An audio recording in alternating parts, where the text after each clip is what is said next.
Hi everyone, welcome back. I'm Michael Sandler, your host on Inspire Nation. If you've ever wanted more happiness out of life, then do we have a complaint-free world show for you. Today I'll be speaking with Will Bowen, founder of A Complaint-Free World and the author of the international bestseller, A Complaint-Free World. And that's just what I want to talk with him about today, how to stop complaining and start enjoying the life you always wanted. That, plus we'll talk about George Foreman and Tommy the Duke, the power of juggling, Dr. Maya Angelou, the strangest secret, coyotes howling, F-150s in Gibson, why there's no such thing as false hope, and what in the world a sock hop has to do with anything. So, gotcha. Welcome to the show, Will. Are you ready to shine? I am ready. Thank you, Michael. It's good to be here. Well, so glad to have you here, and a mighty woohoo! Woohoo! Awesome. So before we dive right into things, I want to go back in time. Can you tell us in your early years, what was it like growing up? I grew up, I was a poor little rich kid. My dad made a great deal of money as a lobbyist and a bank executive. My mother was a stay-at-home mom.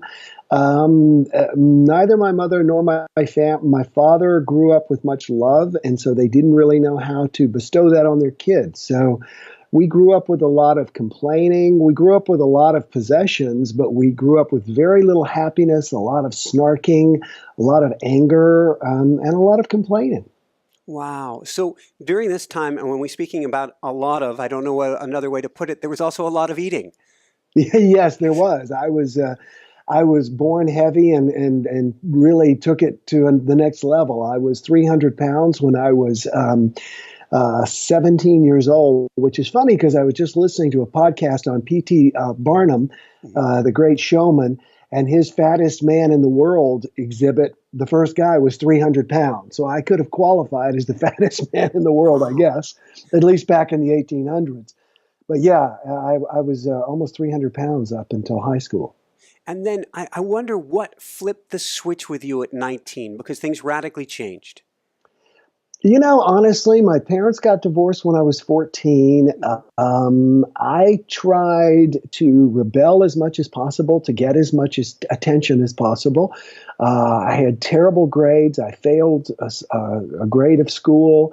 And then I found that didn't get me any more or better attention from my father or my mother. And I was a teenager at the time.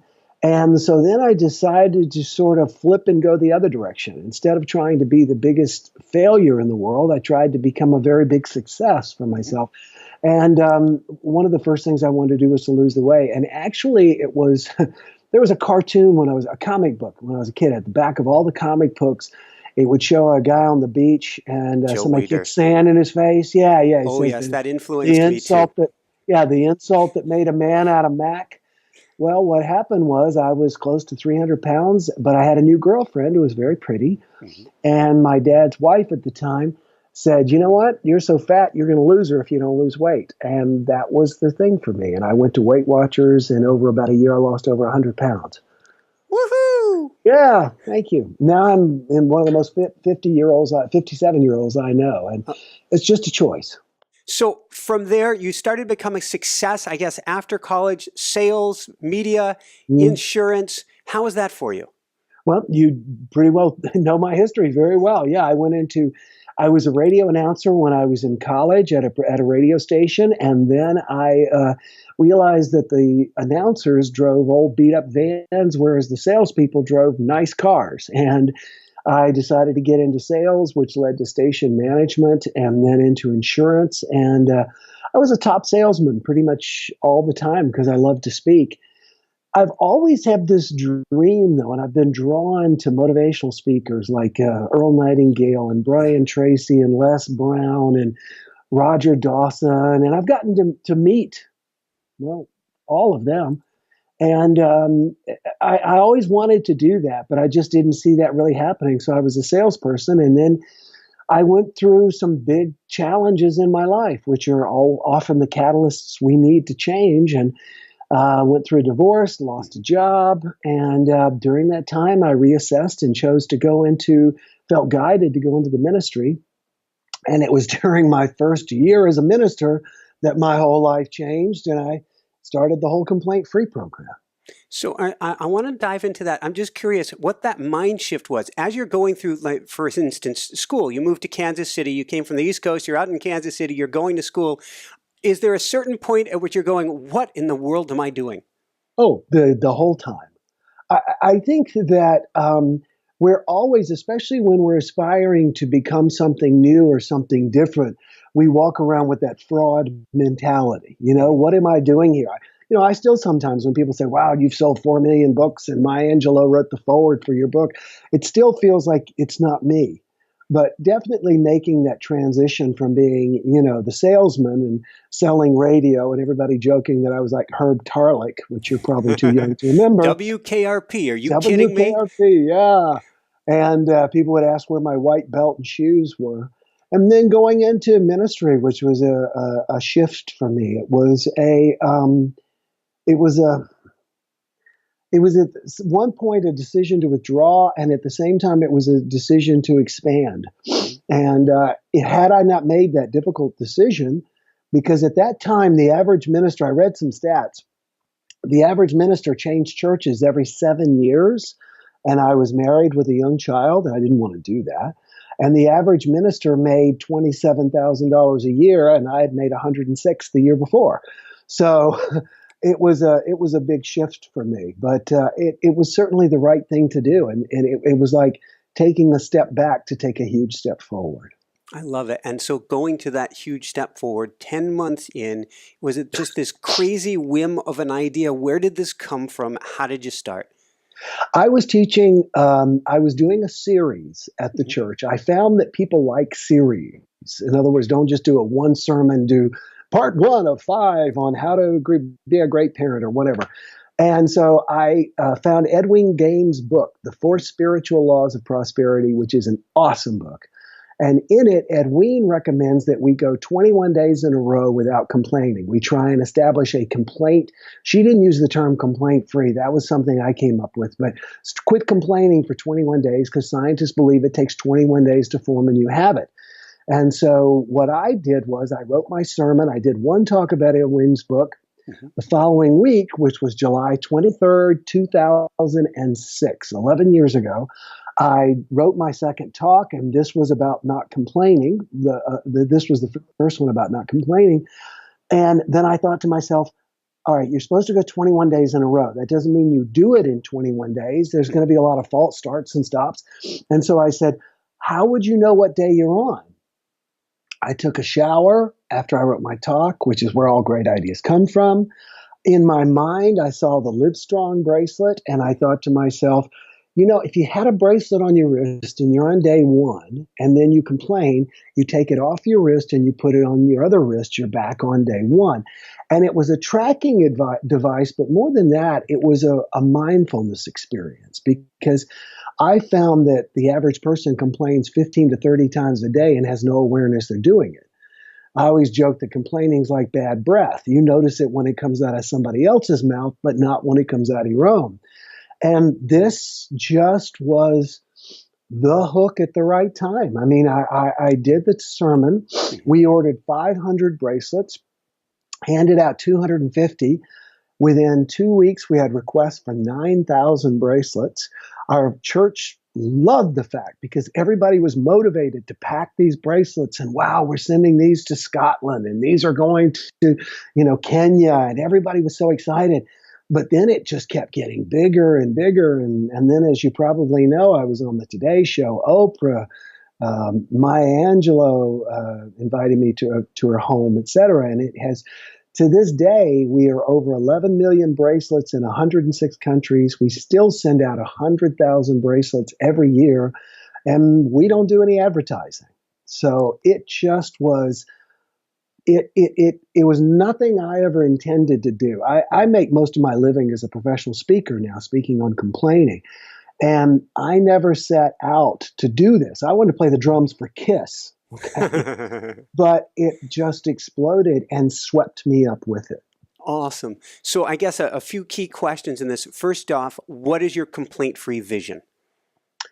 My vision for this is 60 million people. I've always thought when we started, there was only 6 million people, billion people in the world. Now there's over 7. Mm-hmm. And, but my goal was 6 million people because 60 million people, because I feel like statistically they say that we all interact with approximately 100 people within a 30-day period. So if we're able to make a positive and change in one person that's going to interact with 100 people, one person represents 100 people. So we can really shift the consciousness of the world. The other thing really, as far as my vision goes, is it just keeps getting bigger. And it's not me, it's other people.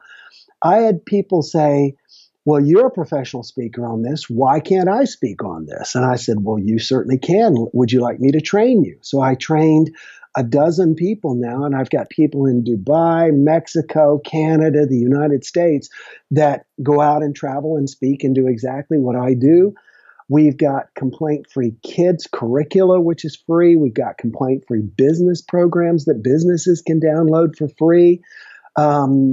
We just have some really big things we want to do. We want to partner with groups like the Optimist Club and get them to distribute our complaint-free bracelets. So a lot of big dreams. Awesome. So from there, one last thing on this, and then I'm going to dive into the book specifically.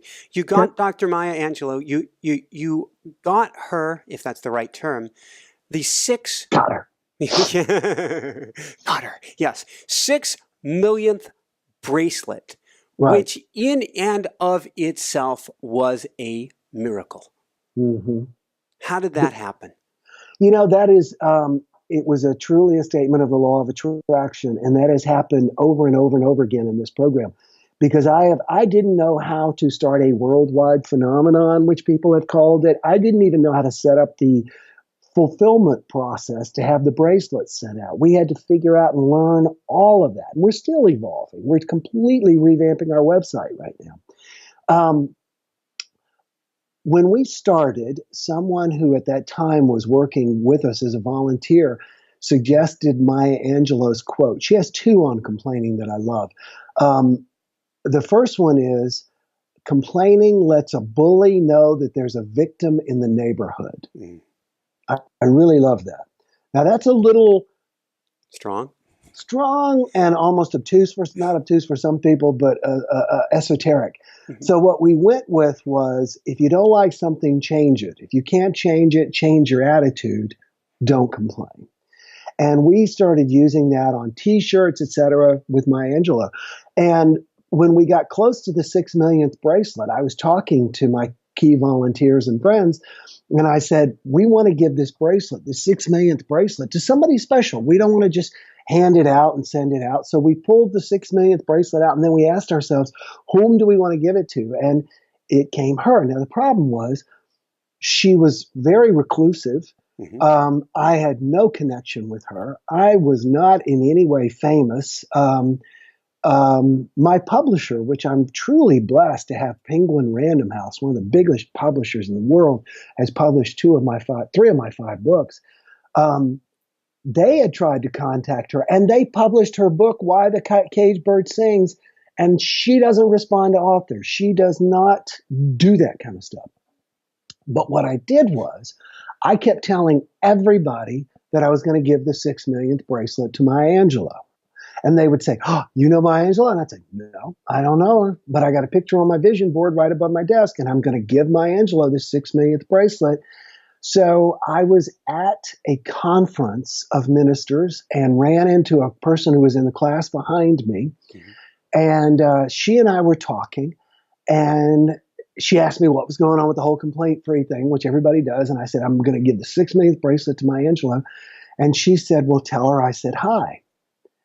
And I went, and what's funny is I said, okay, I will. Now my friend Joy is a dwarf. She's only about 2.5 feet tall. So I had been down on my knees talking to her. And I said, okay, I will. And I stood up to turn. And then I went, whoa, and dropped back down on my knees. I was like, do you know her? And she goes, oh, yeah, I used to book her as a speaker. And she says, and I said, do you know how I can get in touch with her? She says, well, I think so. And so she connected me with her assistant. They invited me to her home. It was truly an amazing experience to get to be with her. One of the coolest things she did was when it came time for, and I got two pictures of she and I together that I have kept. And the one is she's sitting down. Now she's in her 80s at this point. She was actually wearing oxygen right before I met with her. And she took the oxygen off for the pictures. But I was standing next to her because she couldn't really stand. She's taller than I am, and I'm 6 feet tall. She was a very tall woman. And I squatted down so our heads would be at the same level. Mm-hmm. And she swatted me and she said, no person should stoop next to another person. And I went, yes, ma'am.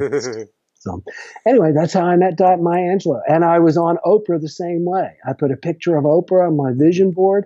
I imagined every day what it would be like to hug Oprah, even though we didn't end up hugging. And I created it, I guess. Awesome. What was the connection there? With Oprah? Yeah. How'd it come about? Same sort of thing. I was clear that this was an idea that was way bigger than me, and that a lot of people needed to know about this idea. The way I knew was because it was a tide that was just pushing me along the whole time. And so I knew that Oprah would be the best place, and I didn't know anybody who'd been on Oprah, had no contact, no connection. But I had a picture of Oprah, and then I put a picture of Oprah on our church website and said, I'm not asking you to connect with her, just visualize that Will meets Oprah. And I'm trying to remember the succession of events. I can't remember the guy's name, but he's on the Today Show, not Matt Lauer, but he was a contributor, George, can't remember his name. Anyway, he saw something about me in the Los Angeles Times, who he did something, and then I was on the inside back cover of People magazine, and that's when Oprah's people saw it, and they contacted me. And it was so funny because they called the church, and I had visualized it happening so many times of them saying, Will, Oprah Winfrey staff's on the line, that when it happened, I just had this huge feeling of deja vu. So cool. Yeah. And 2 million bracelets from being on Oprah? 2 million bracelets within 24 hours. Oprah was a mixed blessing for us. Prior to that, we had given the bracelets away. We had said, we will give these bracelets however many you like, anywhere in the world. We'll pay the shipping. And we had sent out 25,000 or 100,000 at that point, I think. 125,000 when we were on Oprah. That's what it was, yeah. And as soon as we went on Oprah, we had 2 million requests, but the problem was everybody wanted the bracelets, but no one gave us the money until after we shipped them. So we then had to buy 2 million bracelets and come up with the money to ship them, which is what's really expensive. We bought the bracelets. We had our basement covered at the church from floor to ceiling with 2 million bracelets. And it took us over 6 months to send the bracelets out. So people were mad, complaining, calling the Oprah Winfrey Show. Yeah, but that's when we finally, I apologize. I told you that might happen. Come here. That was when, that's my dog, Jay. No worries. Hush, buddy. Shh. Hush, hush, hush, hush. Anyway, that was when we had all these invitations, and I didn't have for a request for bracelets, and we didn't have the money to send it. And that's when we realized that the Livestrong Foundation was sending 10 bracelets anywhere in the world for $10. And that's the model we adopted about 10 years ago and still do it now. Awesome. And this basically just covers our costs. That makes sense. So let's go from there, and we'll give people a link later so that they can get the bracelets as well.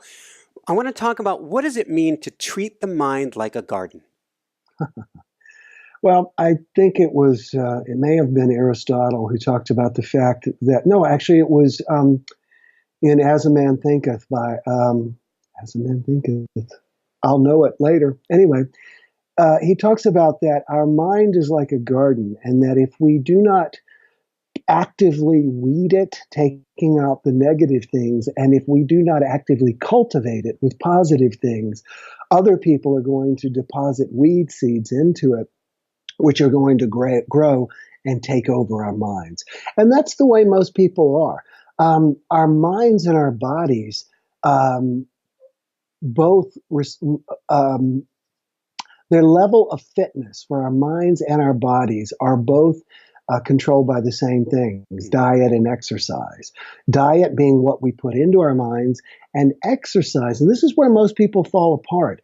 They think that their mind is supposed to just take in and react. It's not. Our minds are causal. Our minds, that's why we have a prefrontal cortex. We are there to project out into the future, which we're always doing.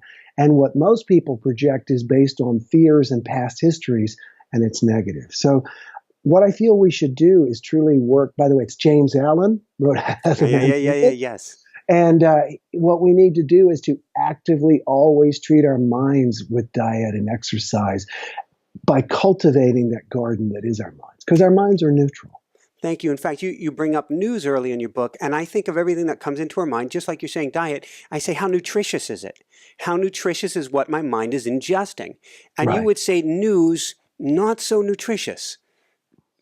No, actually, there was a study done recently that I was reading, because I always say my business card should say Will Bowen, FSO, figure stuff out, because I'm always reading and studying. Why do people love news? Why do we watch news? Well, really, they have found that news is not there to help create an informed electorate, which is what I have a broadcasting degree, so I can say this. We all have these noble ideas of what the news is for. The news is nothing but entertainment. The definition of entertain is something that which shocks and surprises. I mean, for me, there was nothing more entertaining than hearing Darth Vader say, "Luke, I am your father." That was so shocking and surprising when that happened for the first time on screen in my life, That's entertaining. If you look at the news, it's like, this is shocking. This is surprising. Oh, this is even more shocking. This is even more surprising. The problem is, as what it does is it activates what Eckhart Tolle calls our pain body, which we always have. It is that vibration that runs inside of us, which is the source of so much complaining, which is, how dare this happen? And then we walk around with a how dare this happen perspective. And that to me is the problem with the news. Thank you. From there, let's talk about complaining specifically. Now, you mentioned 15 to 30 times a day that we're complaining. How common is it? How are we all going around complaining? Yes, we all are, all the time. The best way I like to explain it is, I'm 57.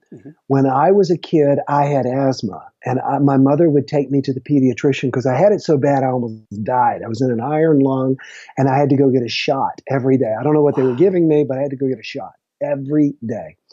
But my mother would not give me the shot. She drove me there. Now, when I went into the doctor's office at the age of 4, the receptionist was smoking, my mother was smoking, and the pediatrician was smoking as he gave me a shot. Everyone was smoking. If you go to a foreign country now, like China or France, where a lot more people smoke, you're like, God, everything stinks of cigarettes. Back then, everything stank of cigarettes. Well, right now, everything stinks of negativity, and we don't realize it. We're just used to it. That's just the way everything smells. And so as we begin to extricate ourselves from complaining, focusing on what's wrong, focusing on what's missing, we begin to go, whoa. And that's why you automatically start going, I don't want to be around that person. That person's energy is all frenetic and fearful and painful, et cetera. And you begin to release people from your life. That makes sense. So let's go from there. In fact, not only is the complaining rampant and we can't smell it because we're in it. Well, that sounds like a whole nother situation that's going to need a pitchfork. But True. we find that can be addicted and rewarded for complaining. And you discovered that at the sock hop. I did when I was 13 years old. It's funny. I think I've done thousands of interviews, and you're the first person to ask me about this story. That's so great. as I said, I was morbidly obese. I was, very overweight. So back when the movie American Graffiti came out, when I was probably 13, all of a sudden people started having sock hops again. They started dressing up like from the 50s. And a sock hop was called a sock hop because you would go have a dance at the gym and you took your shoes off because you didn't want to mess up the basketball floor. So it was called a sock hop. So our church group had a sock hop. And my buddy Chip was there, and Chip was the handsome, athletic guy, and I really liked Chip. He was one of my best friends. And but I was the fat, slow, sweaty guy, and Chip was the stud that all the girls wanted. And I asked this, and we were all sitting around, all the boys, scared to death to ask the girls to dance. Nobody would ask the girls to dance. And finally, I said something to Chip about going over and asking them to dance because all the girls were giving Chip the eye. They wanted to dance with Chip. Mm-hmm. And then Chip said something about, well, you're Mr. Personality. You go over there. And then I started saying, well, I'm too fat. They don't want to dance with me, blah, blah, blah. And then all of a sudden I realized I was off the hook. No longer, my complaining got me off the hook. The guys no longer expected me to go over there. I had an excuse. I was too fat. That was my excuse. And I discovered that we complain to get our social needs met. That is the number one reason we complain. It is done to elevate or to diminish our status so that we don't get in trouble. It's either to elevate our status or to diminish us from getting in trouble. So yeah, that's what I discovered at that time. And then I guess we'll go from there. And you got rewarded for it. If we take it into relationships and society today, we also learn that trying to come out of it can be painful as well. In fact, maybe you can tell us rhesus monkeys. Well, there's a story that goes that a group of rhesus monkeys were put into a controlled environment, into a cage or into some sort of a container, a holding place for them. And they were given a toy. No, excuse me. I beg your pardon. There was a toy that was provided, but they had to climb up a series of stairs to get to the toy. The thing was, as they climbed up the stairs, they were discouraged from doing it. Now, some stories say that they were blasted with a water hose. Others say that they were shocked slightly. And so what would happen is the monkeys would try climbing, but it was hopeless. There was no point in even trying to struggle because they were going to be knocked down or shocked down. What happened was then over time, they would bring in other monkeys and put them in who had not undergone any of these experiments. And as those monkeys would then climb up trying to get the toy, the other monkeys, just trying to protect them, didn't want anything to happen to them, would pull them down. And I think that we live that societally. We've got people who have tried and failed, and instead of taking that failure and learning from it and getting up and trying again, they rationalize, they tell themselves rational lies as to why they should not attempt. And if you attempt, it makes them look bad. So they try to pull you down because there's a comparison between your success and their failure. Fascinating. In fact, you talk about complaining being a competitive sport. Yes.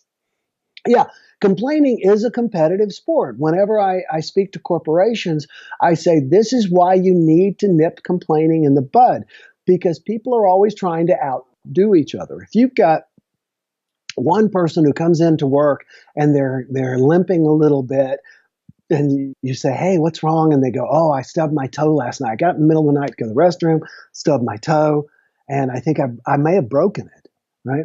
Somebody else hearing that will go, I got up to go to the restroom 6 months ago, and I stubbed my toe, but I also fell and twisted my ankle. Oh, really? And then somebody hears that and goes, I've got an uncle, and he got up to go to the restroom 2 years ago, hit his toe, fell and hit his head and died, right? Well, if the person would have started with a toe stubbing that ended in death, and then somebody concluded this conversation with a toe stubbing that ended in maybe a broken toe, everybody would look at him like, what is wrong with you? Don't you understand? Complaining always goes in degrees of higher severity.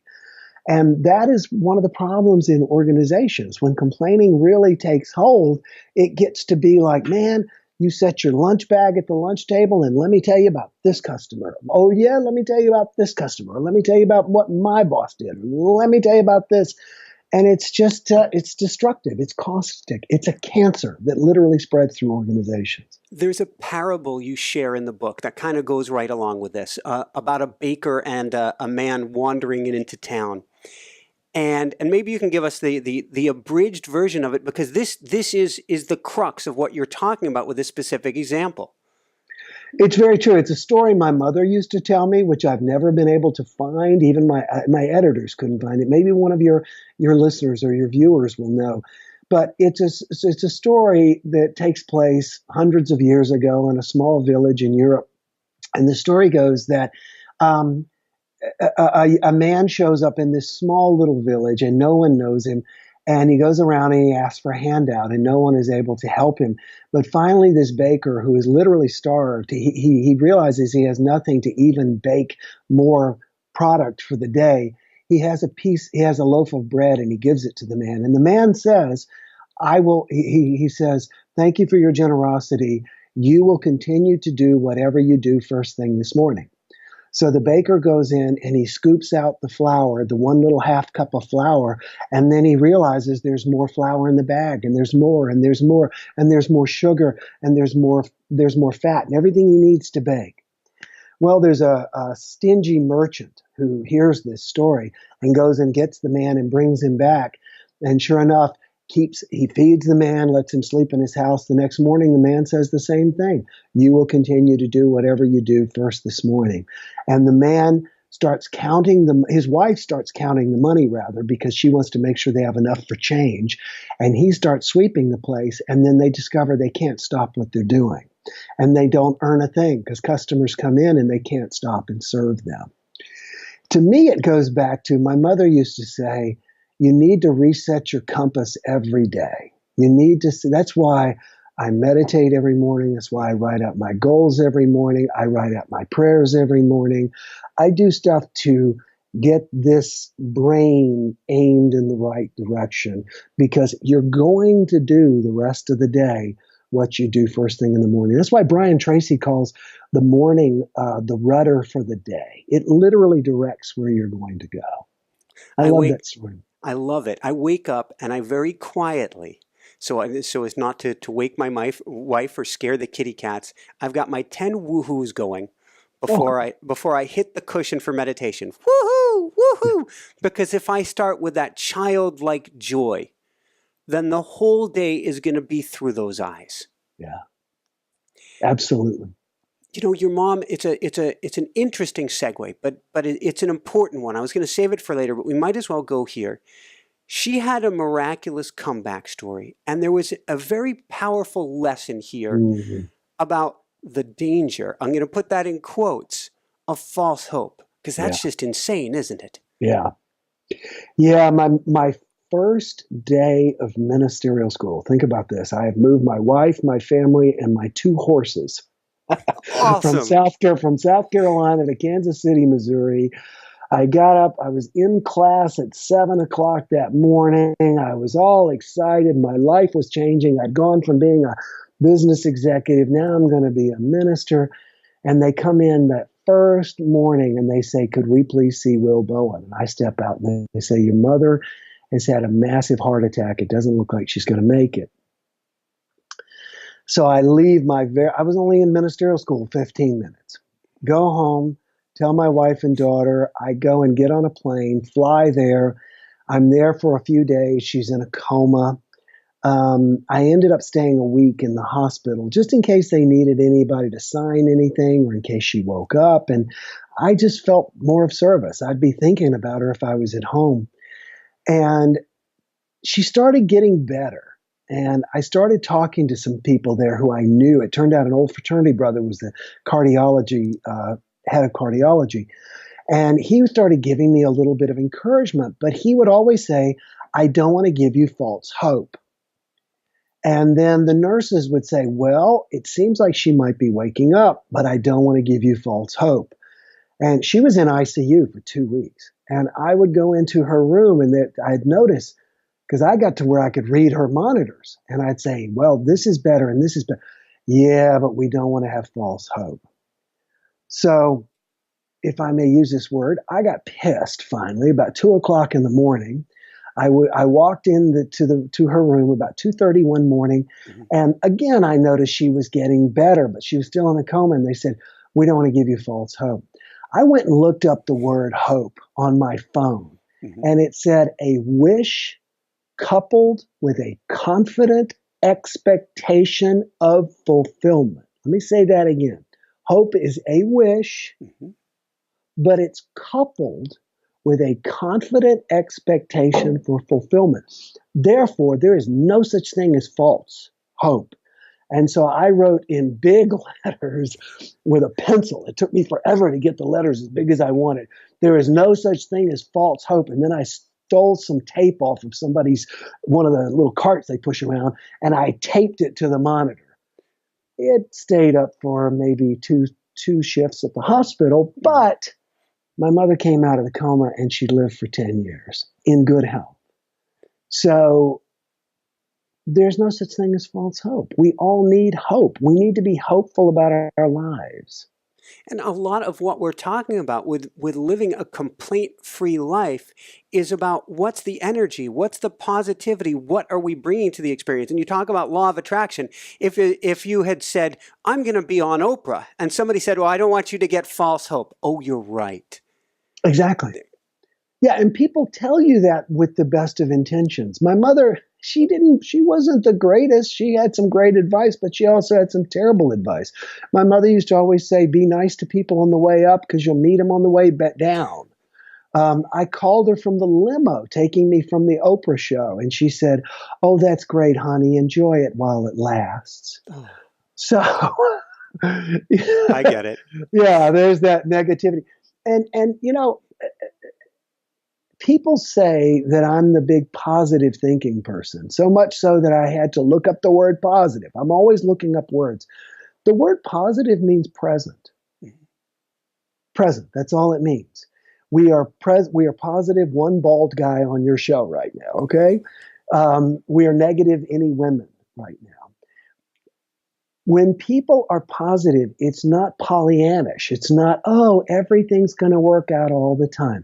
That's not positive thinking. That's stupid thinking, because things don't always work out all the time. Being positive means, what do I have and what can I do with it? Rather than, what am I missing and who can I blame?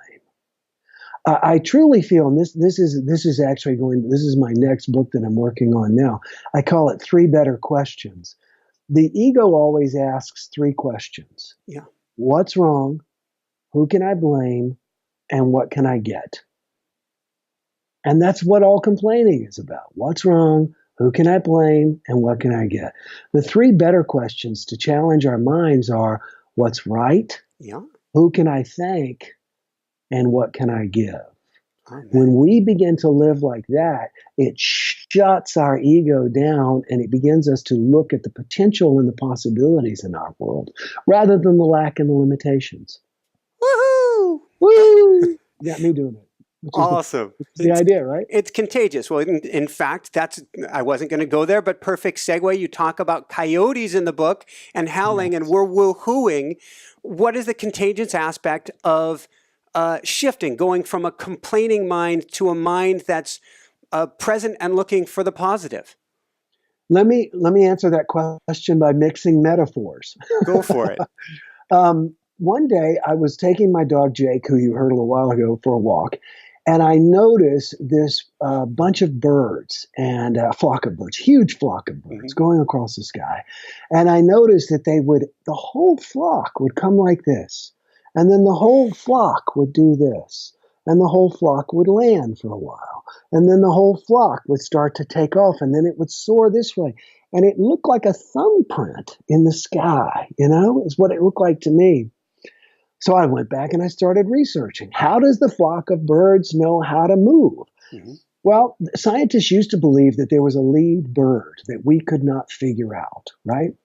Scientists then began to believe that that lead bird was sending telepathic signals because they couldn't see anything that that bird was doing any differently. They later discovered there is no lead bird, that the flock is the cumulative efforts of everyone involved, and that one little bird down here at the bottom, shifting its wings a little bit, can move the top of the flock this way or that way. You are already doing that in your life by what you say and what you do. You are the epicenter of your life, like an earthquake. Everything comes out from you.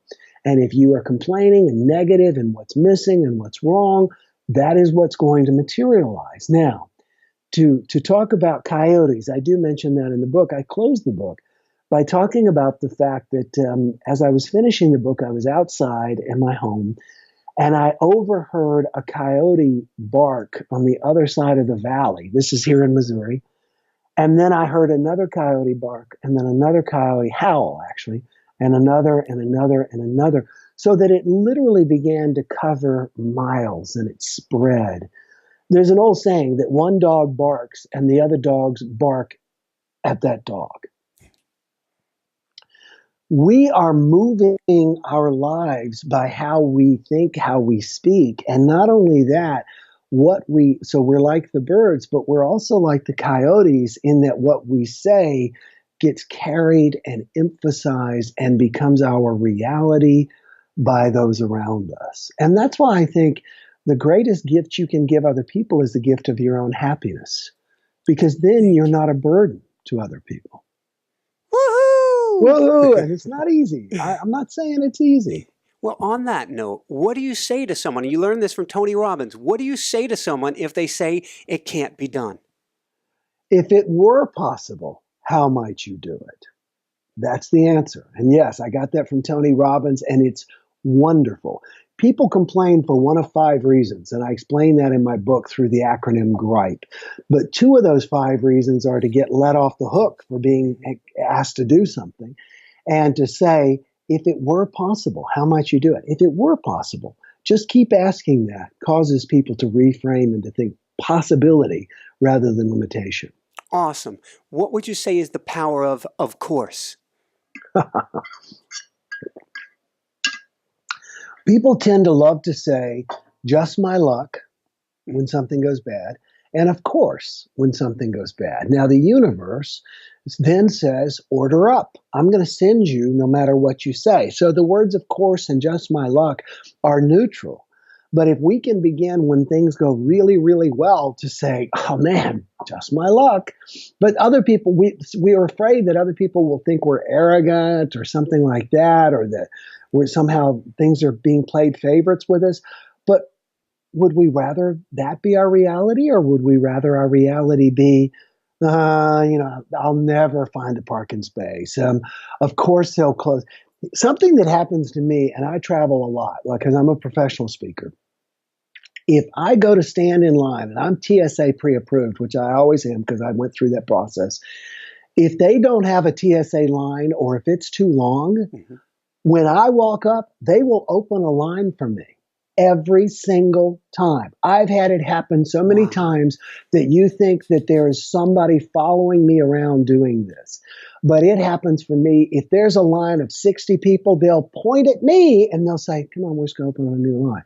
And it happens all the time because I say, of course. Now, the key is if you're standing in the line and it doesn't happen, you can't start going, of course, just my luck. What a crock. Blah, blah, blah, blah. This always, that's when you have to just go, and just observe that. Do a little work on your phone, which we can all do nowadays, while you're waiting, and go through. But if you get something great, something unexpected, somebody gives you something, you have to say, of course. It anchors it. Of course. And you talk about if something is going, if you want something to occur, the shortest path to get to what you desire is not to talk about or focus on the problem. Right. You have to focus beyond the problem. Most business meetings are about, this is what is wrong.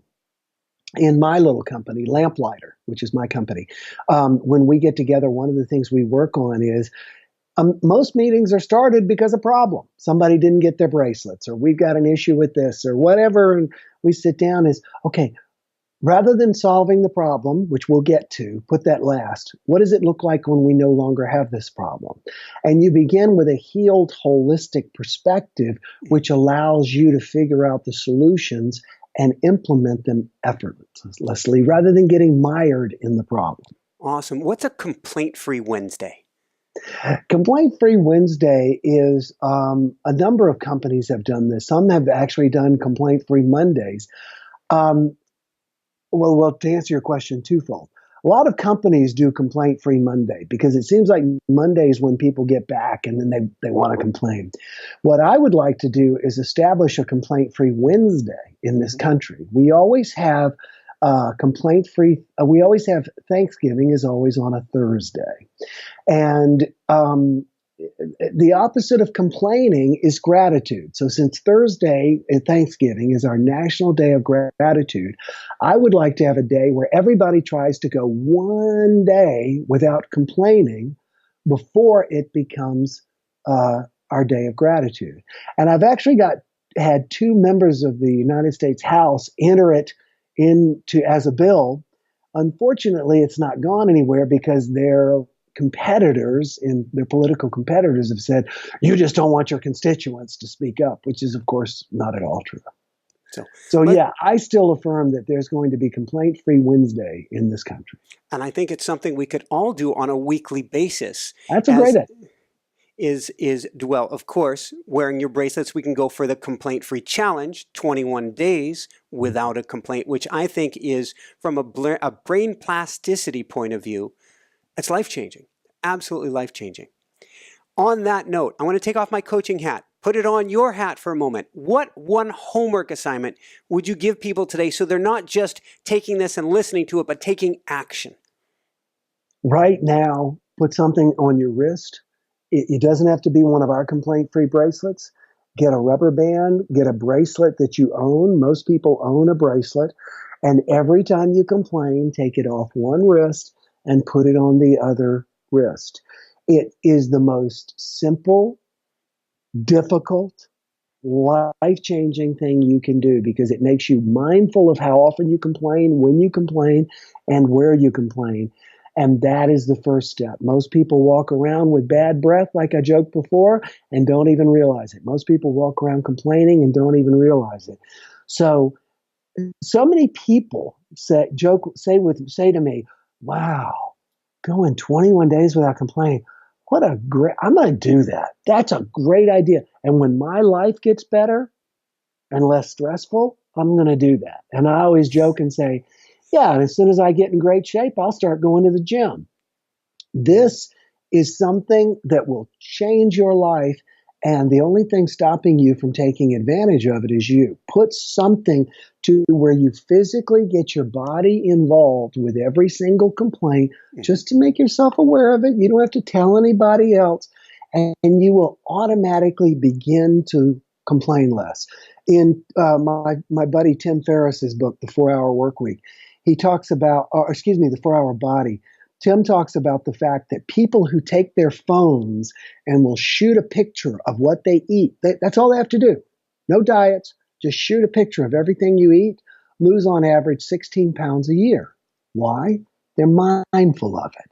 If you become mindful of how often you complain, you'll begin to complain less. Your relationships will improve, your career will improve. I go into great detail about how your health will improve in my book. It just totally changes your entire life. Woohoo! Woohoo!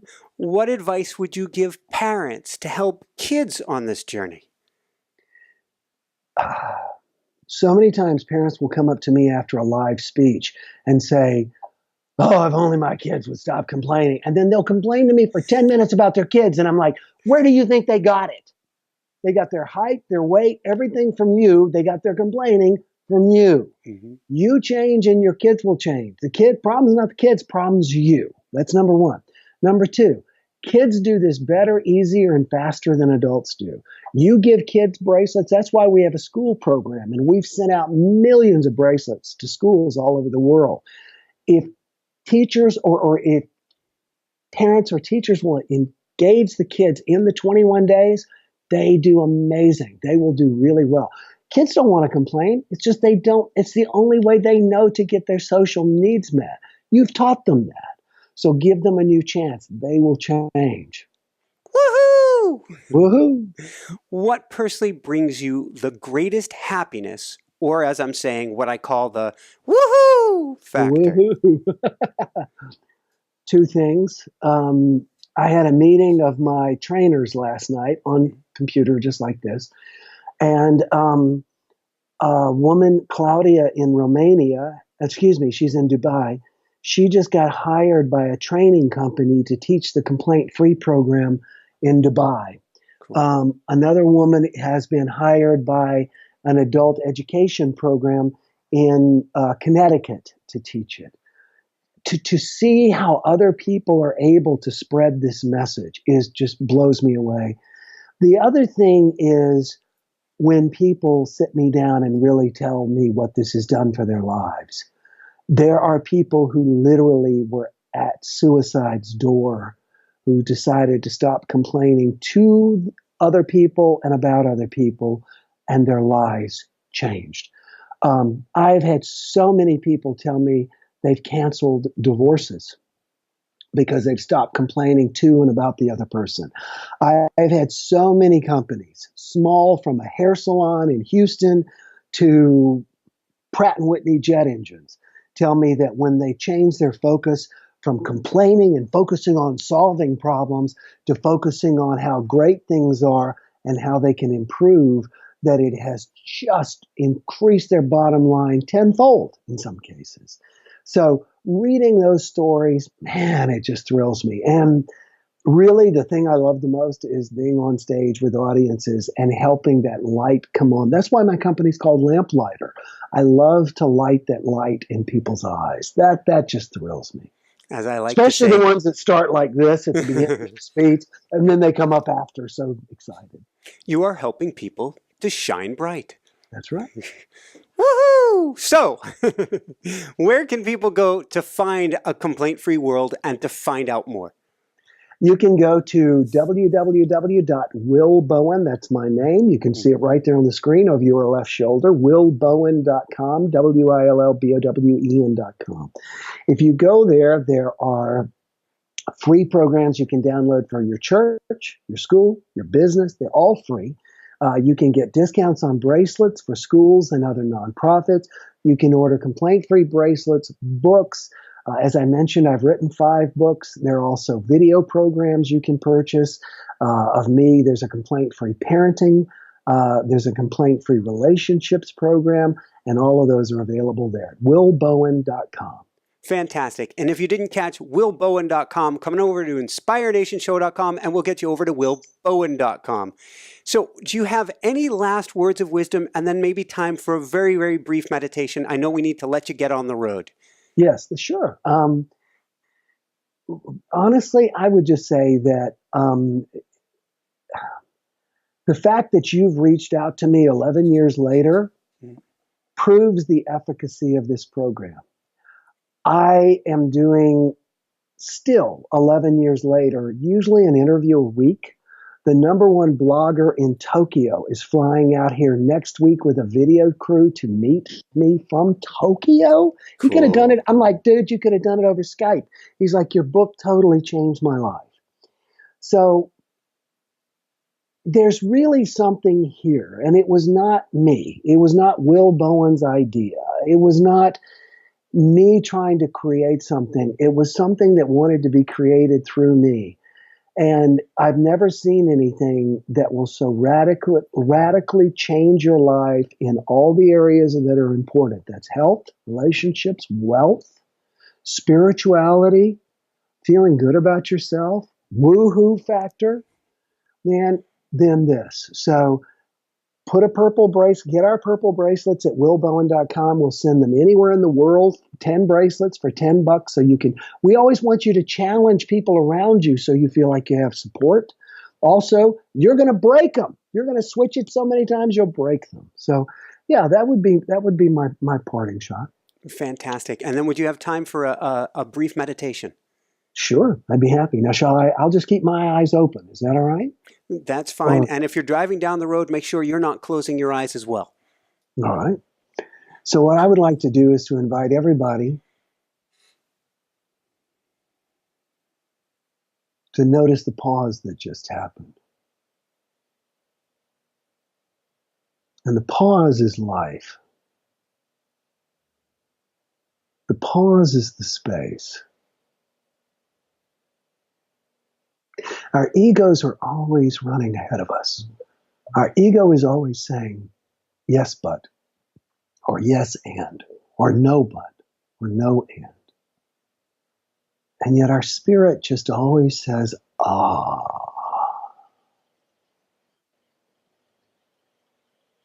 No matter what is going on, if it's a challenge for us, it is an opportunity to expand ourselves. If it is something good for us, it is something for us to expand as well, and to expand that feeling of goodness that is within inside of us. So in this moment, I invite you to think of something that you're truly, truly grateful for, something that's more valuable to you than money. Your own health, your children, your parents, your job, whatever it is, whatever yours is.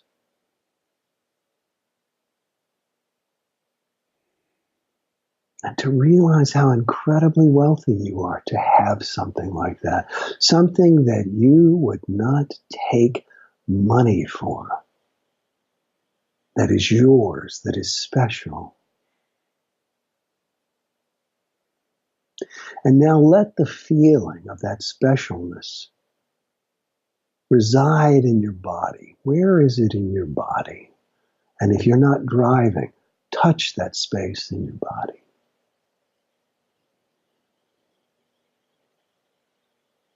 And then invite that feeling. Don't allow it. Encourage that feeling to move throughout your body as if this is a ripple in a pond and it's spreading throughout your body. Can your knees feel grateful? Can your eyelids feel grateful? Can your skull feel grateful? Can your kidneys feel grateful? Can you let that be a light that shines through your entire body, driving out all shadows of fear and concern?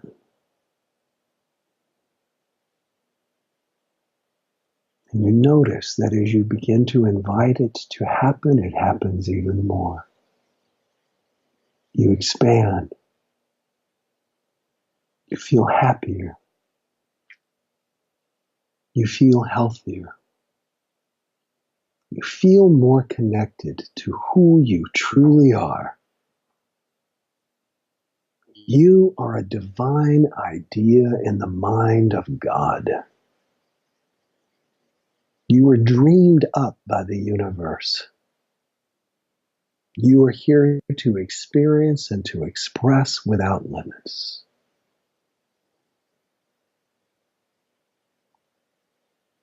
Take a breath and feel that feeling. And then exhale it out into the world as if you're trying to share it with the world.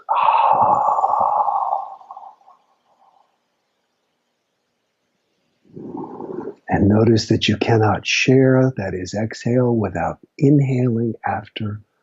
And know that even more goodness is coming into you as you embrace the goodness that you are. And so it is. Amen. Amen. Woohoo!